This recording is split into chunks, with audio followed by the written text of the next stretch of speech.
Unsolved murders, an infamous media circus, and a devastating crime scene. You know the basics of Nicole Brown Simpson's murder, but the devil is truly in the details. Most of us are familiar with the iconic O.J. Simpson trial. In 1994, the former NFL star was charged with murdering his ex, Nicole Brown, and her friend Ronald Goldman. Simpson was infamously acquitted of the crimes in a televised trial that went on for 252 days. A cyclone of controversy and outrage followed the verdict, and Brown and Goldman's murders remain at the heart of one of the most talked about cases in American history. Discussing her late sister, Tanya Brown told the Detroit Free Press in June of 2020, "We have moved on, but you don't forget. You learn to live without that person. It gets easier with time." I think that's a defense we've all been given anytime somebody dies. In 2016, Simpson's trial was explored in the documentary O.J. Made in America and in the popular TV series The People vs. O.J. Simpson, American Crime Story. Mom, I can't go to jail! We'll just work through this together. Intense interest in the crime was reignited, proving that almost 30 years later, people are more curious than ever about what really happened to Nicole Brown. When officers discovered Nicole Brown's body outside of her Brentwood, California home on June 13, 1994, she had been stabbed and her throat was slashed. Brown's friend Ron Goldman was a local waiter at a nearby restaurant. He was found murdered alongside the 34-year-old woman and had been stabbed 25 times. Officers entered Brown's house to find what looked like a silent vigil. Candles lit in a drawn bath, and a partially melted bowl of ice cream had been left on a banister on the first floor. Most disturbing of all, Brown's children, Sydney and Justin, were sound asleep in their beds.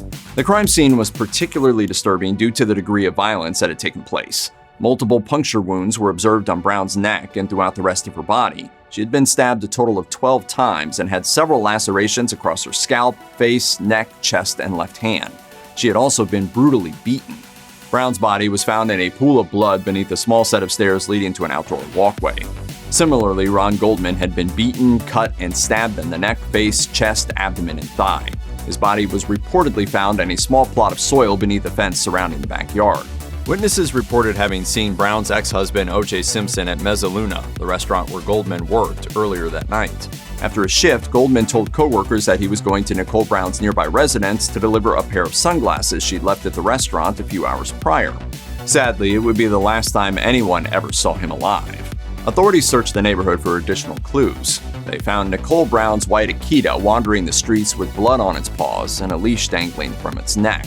A few days later, O.J. Simpson was charged and attempted to flee from police in a white Ford Bronco.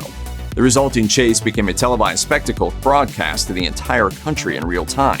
The televised pursuit of O.J. Simpson being driven in a white Bronco happened just hours after the LAPD announced he was a fugitive. In 2022, the case remains officially unresolved. Following their mother's death, Sydney and Justin Simpson moved to Florida with their father in 2000 per E! News. With the help of their family, the two siblings reportedly did their best to maintain anonymity and keep the press out of their lives in the aftermath of what became known as the trial of the century. Little is known of their home life while under the sole supervision of O.J. Simpson.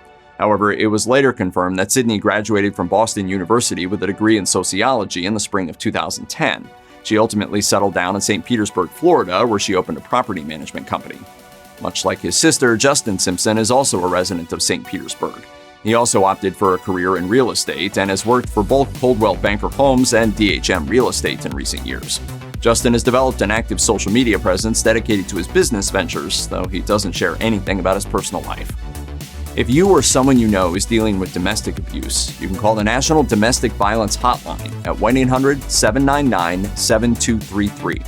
You can also find more information, resources, and support at their website.